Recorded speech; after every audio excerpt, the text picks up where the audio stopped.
Hoy vamos a hacer la práctica, a recordar la práctica un poco difícil, pero en realidad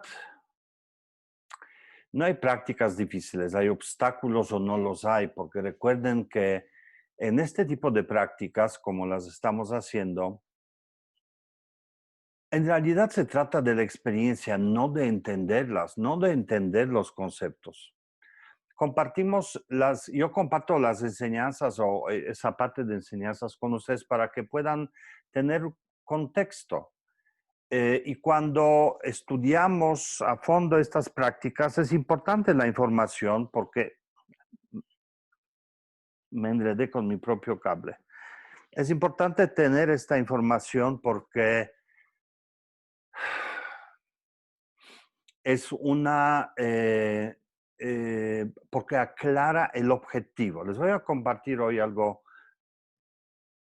diferente, algo, no recuerdo si lo haya dicho, seguramente en algún momento. Em, las prácticas de meditación budistas o de este tipo, profundas. Estoy seguro que muchas tradiciones no budistas, inclusive de estas más contemporáneas, deben tener una actitud semejante hacia la práctica. La meditación es siempre una práctica de exploración. Son los últimos 10 años que se han convertido en como suplementos para la mente, o se han convertido en aspirinas para la mente, se han convertido en un tratamiento, se han convertido en algo en un apoyo para la mente. Pero durante miles y miles y miles de años, la meditación eran mecánicas de explorar la mente porque dan esa oportunidad de observar la mente misma, que es ni tan difícil, pero tan lejano a lo que hacemos cotidianamente. Entonces hay muchas técnicas de observar, de llegar a la mente, poder observarla, y mientras más claro es lo que tiene que hacer el practicante, más fácil va a ser alcanzar el objetivo. Es como si dijeras a un Uber, oye Uber, ve allá, ¿dónde? No, pues allá. Pues allá, ¿dónde? O sea, ya vete, ¿no? Un poquito en la meditación pasa lo mismo. Ve allá, ¿dónde? No, pues ya veremos. Mientras más claro es ese allá, ve en esta dirección y busca eso, la experiencia va a ser más completa y va a ser más rápida y va a ser más fácil eh, construirla porque a la hora de caminar hacia ese punto claro a donde tienes que llegar, notas obstáculos y entonces interactúas con los obstáculos, los superas y sigues caminando en esa dirección hasta que llegas al resultado. Cuando uno entra en el océano de la meditación y ni siquiera sabe en qué dirección ir, tiene solamente esta información, quiero sentirme bien, es demasiado vasto para nosotros. Es demasiado vasto y sobre todo empobrece enormemente a la meditación y le quita el potencial. Ahora, sin disminuir el valor de estar bien, no, digo, justamente esos últimos 10 años o 15 años, no, como 10 años que empezaron a surgir tan fuertemente las prácticas para sentirnos bien, y luego cuando el estrés se hizo de moda, bueno, pues ya era obvio que estas prácticas tenían que aparecer. Pero ustedes comparten conmigo experiencias que van mucho más allá de eso. Entonces, cuando uno enseña sobre esto, fíjense que los grandes ciclos de enseñanzas, no estoy seguro si todos, pero lo he visto en varios, cuando son vastos, es decir, abarcan lo que tienen que abarcar, el área que prometen abarcar en su totalidad, verticalmente, horizontalmente, todos los sentidos, casi siempre estas enseñanzas hablan del alumno, de cómo tiene que ser el alumno, y hablan del maestro, de cómo tiene que ser el maestro, y hablan para que el alumno lo reconozca, no es para maestro, es para alumno, que pueda reconocer al maestro. y hablan también del camino que va a recorrer el alumno. Entonces, voy a simplificar eso, pero generalmente yo puedo reconocer entre tantos maestros de meditación que hay por estas tres cosas que justamente debe tener. La enseñanza, no hablo del maestro ni alumno, ahorita hablo de enseñanza nada más, del camino que recorre el practicante. Si el maestro cuida que este camino, que recorran ese camino, entonces será un maestro prometedor. Bueno, ¿cuál es? Primero, el practicante, el yogi, tiene que entender de dónde nace la necesidad de esta práctica, de dónde, qué resuelve esta práctica. La mente es como es, ya sabemos que tiene 100 millones de facetas o más. Y para ciertos problemas y ciertos enfoques de la mente hay ciertas prácticas. Para otros hay otras. Hay prácticas para, qué sé yo, para el enfoque, hay prácticas para la atención, hay prácticas para atención absoluta, hay prácticas para conectar y reconocer el ego, hay prácticas para reconocer la parte interna que vamos a hacer a partir de la próxima semana de las emociones, hay prácticas relacionadas con el karma, es decir, esas tendencias que sin control alguno ni participación tuya surgen y te llevan, por ejemplo, hay prácticas sobre la naturaleza, etc. Entonces, la primera parte la primera parte más importante es que el alumno entienda de dónde nace la práctica y a eso le vamos a llamar base de la práctica. Es respuesta a qué necesidad tuya, humano, ¿no? Luego hay algo que llamamos camino, que son todas las técnicas, todas las herramientas, todas hábiles, todo el conocimiento, todas las mecánicas, toda la metodología y didáctica, usando términos contemporáneos, que el alumno aplica, el yogi aplica, ¿no? Las técnicas, la postura es esta, respiraciones son estas, postura de la mente es esta, y la visualización comienza así y termina así, si llega aquí, entonces hace esto. Entonces, cuando llegaste aquí, es ese mandala que en algún momento les platiqué que uno recorre. Ese es el camino del practicante. Y la tercera parte es el fruto, el resultado. Cuando la base está clara, cuando el practicante sabe qué es lo que busca en esta práctica, porque esa premisa ha sido aclarada por el maestro, puede saber si la práctica funciona o no. Cuando la premisa es tan vasta y vaga, tipo me quiero sentir bien, es muy difícil concluir la práctica funciona, porque hay demasiados factores en medio que no necesariamente te van a ayudar a aclarar eso, ¿no? Igual y la práctica funciona, pero han ocurrido otras cosas. O igual la hiciste mal, o tu frecuencia es poca, o tu atención no es... son casuales los resultados. Entonces, nosotros, los practicantes, ustedes conmigo, sí, yo trato de cumplir con estos tres puntos. Trato de explicarles de dónde y para qué es eso. Trato de explicarles, les explico y platico la técnica y la narro cada vez para que puedan memorizarla y un día liberarse de mí, hacerla ustedes mismos. Y ustedes junto conmigo observan el resultado. Hoy vamos a hacer la práctica de los tres cuerpos.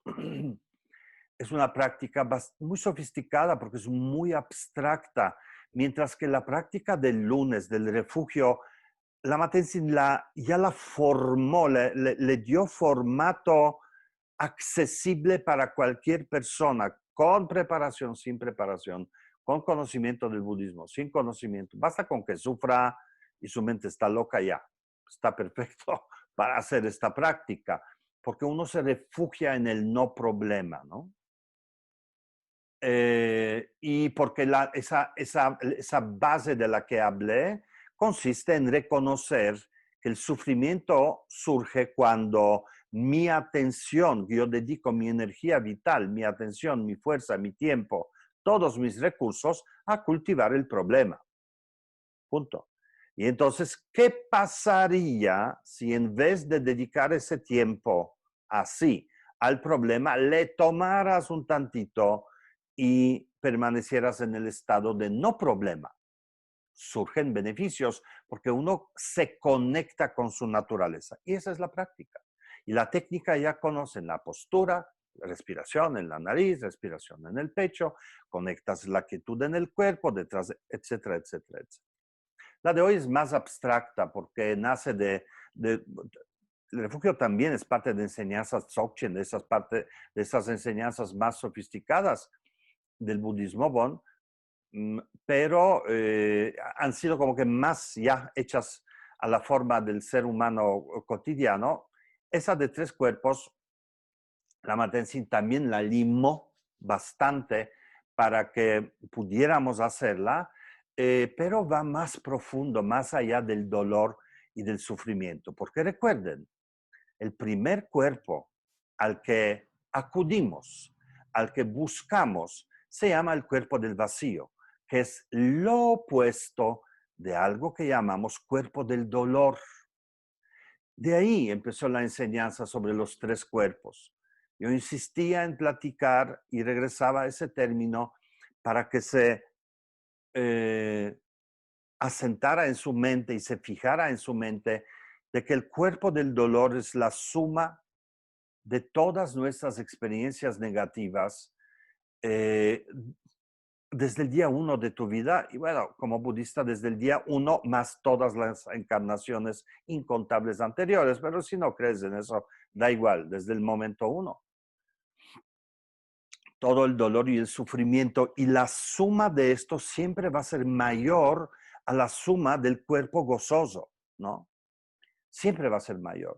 Y ese cuerpo del dolor, esa suma de experiencias, de todo lo que has visto y te ha dolido verlo, todo lo que has oído, lo que han dicho, lo que te han dicho y te ha generado sufrimiento, todo lo que has sentido o la carencia de lo que no has sentido, no, todo eso son experiencias dolorosas y son experiencias que no se pierden, se suman, se suman, se suman. Y cuando el nivel de estas sumas negativas, de estas sumas del sufrimiento llega a su límite, el cuerpo del dolor toma vida y comienza a expresarse. Se expresa con voz, se expresa con actos, se expresa con visión. El mundo es horrible. Nadie me quiere. O odio a todos, o yo qué sé. Tu cuerpo del dolor maduró. Entonces, lo que hacemos nosotros en esta práctica es, si notan, hasta ahora nunca hemos abordado un problema directamente. Nunca, nunca, nunca, nunca. Es decir, a ver, tráete a tu suegra a la práctica. Tráela a la mente o trae a tu jefe. Vamos a trabajar con él. No, siempre cuando traemos el problema es para confirmar de que tú eres libre de eso, de que el vínculo se ha disuelto. Y aquí en el cuerpo del dolor es igual. En vez de tratar de deshacer lo que hacen, con todo respeto, todos los terapeutas que están aquí conmigo y todos los demás que conozco, tratan de abordar el tema del dolor. Nosotros abordamos el tema de no dolor. ¿Por qué? Porque el tema del cuerpo del dolor está 100% vinculado con la mente conceptual. Y en esa mente no hay espacio para la felicidad, bienestar, no habitan en el mismo espacio. Como los peces no habitan en el aire. No habitan. En vez de esto, entonces acudimos, entendiendo el cuerpo del dolor, conscientemente lo abandonamos y descubrimos el cuerpo del vacío. Y el cuerpo del vacío no genera experiencia. El cuerpo del vacío es tan claro y hay tan pocas cosas que puedes decir sobre esta experiencia, pero al mismo tiempo es tan profundo que puedes estar una hora en eso. Lo vamos a hacer. El cuerpo del vacío primero es ilimitado. Esa es la experiencia que tienes que buscar. Reconocer, no buscar dónde está, dónde está, dónde está. Es reconocer, es el darte cuenta. Por Dios, no siento límites. Uno puede pensar, puede analizar en esta práctica, pero la resolución o la respuesta siempre estará en la experiencia, no en la lógica, porque si invitas la lógica de la mente, ya, regresate al cuerpo del dolor y ponte a escribir un libro o algo. Es la experiencia la que te mueve del lugar. Entonces el cuerpo del vacío es un cuerpo no limitado, porque tú no tienes limitantes, no tienes limitaciones de tus problemas, tus angustias, de tu ego, necesidades, de tu historia, de tu vecino, de tu... Nada. Reconoce qué se siente. Y la otra parte es lo infinito del cuerpo. Son dos cosas diferentes, son abstractas. Cada cosa ilimitada es infinita. Cada cosa infinita es ilimitada, pero se siente diferente. ¿Ok? Entonces, nos movemos entre estas dos experiencias, el infinito y limitado. Cuando uno se da cuenta, cuando uno reconoce que es instantáneo, pero el practicante lleva la atención, es como subir de nivel, ¿ok? Cuando ya no te estás peleando con la experiencia de lo infinito, de lo ilimitado y tu mente no tiene duda cuando nombras a esa experiencia cuerpo del vacío, ¿ok? En ese instante, ¡chuc!, subes a otro nivel. El no tener duda es la llave. El no tener duda, no pelearte con el estado.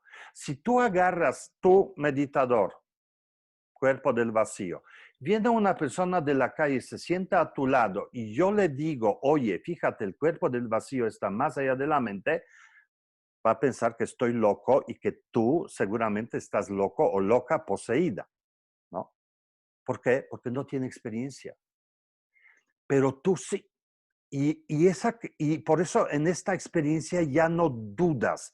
El no tener duda, recuerden, decimos cuando uno no tiene duda que su mente está clara sobre lo que observa. Clara. Entonces, clara. Así aparece el cuerpo, segundo, de luminosidad, de claridad. Un cuerpo en el que no hay dudas sobre lo que vives y experimentas. Esa experiencia misma o muy parecida tenemos al final cuando abres los ojos, lo ves todo y nada te mueve porque todo está claro. La mente no tiene necesidad de relacionarse con nada. Esa es la claridad. Ese es el cuerpo de luminosidad. ¿Ok? Entonces uno explora el sentir la mente en silencio, la mente que está expandida porque es infinita e ilimitada desde el cuerpo del vacío. Tú ya la trajiste así. Y además está clara, no está dormida. Si alguien se durmió, pues ya ni modo, pero estás alerta, estás despierto. Entonces uno explora, es un estado de la mente. Es más, ni siquiera de la mente, de la conciencia. Vale la pena explorarlo. ¿Cómo se siente la mente clara? Que no juzga, que no persigue, que no controla, que no sabe, pero al mismo tiempo lo tiene todo, todo. No hay duda. ¿Cómo se siente? Así como la sientes. Y cultivas eso, ese simplemente estar, que es totalmente diferente en la mente de la Galería del Triunfo. Por favor, explóralo. No tienes que decir, claro, yo como método de repente digo, a ver, trae tu problema y uno ve que no pega, no pega el problema, no pega, no encaja ahí en ese espacio, en esa claridad. Es de repente cuando traes un problema a ese estado de claridad, hasta puedes oír una voz interna que dice, estúpido. No, checa, eso no es de esta película. Déjalo. Lo dejas y no te cuesta trabajo porque la mente está clara. Cuando uno establece esa claridad en la mente, ese cuerpo luminoso, a eso le llamamos cuerpo luminoso, cuando eso se establece y nos sentimos cómodos, ese es un estado, ¿ok? El cuerpo del vacío es un estado y el cuerpo luminoso es un estado en la mente. Uno no hace nada, no haces nada para mantener cuerpo del vacío. Simplemente te das cuenta, no haces nada para mantener la mente clara. Simplemente te das cuenta que no hay dudas. Todo es lo que es. No hay nada que decir. Todo es como es. Y si en este momento pasa el carro con camotes, puede pasar un avión aquí afuera. Ni siquiera aparece el nombre, o sea, no es relevante. Y ese estado de la claridad es una, si uno decide a cultivar la claridad, es muy, muy, muy liberador, muy poderoso. Pero obvio es mucho más difícil porque la mente va a arrancar a cada rato y va a querer llenar y botar su contenido para proyectar algo, ¿no? ¿Estás loco? ¿No estás viendo? Mira, aquí está la mesa llena de polvo, el perro. La mente va a hacer lo suyo. Pero hasta donde tú te permitas observar eso sin involucrarte, va a seguir nada. Cuando uno está en ese estado de la mente clara, casi instantáneamente surge el tercer cuerpo, que es el cuerpo del gozo.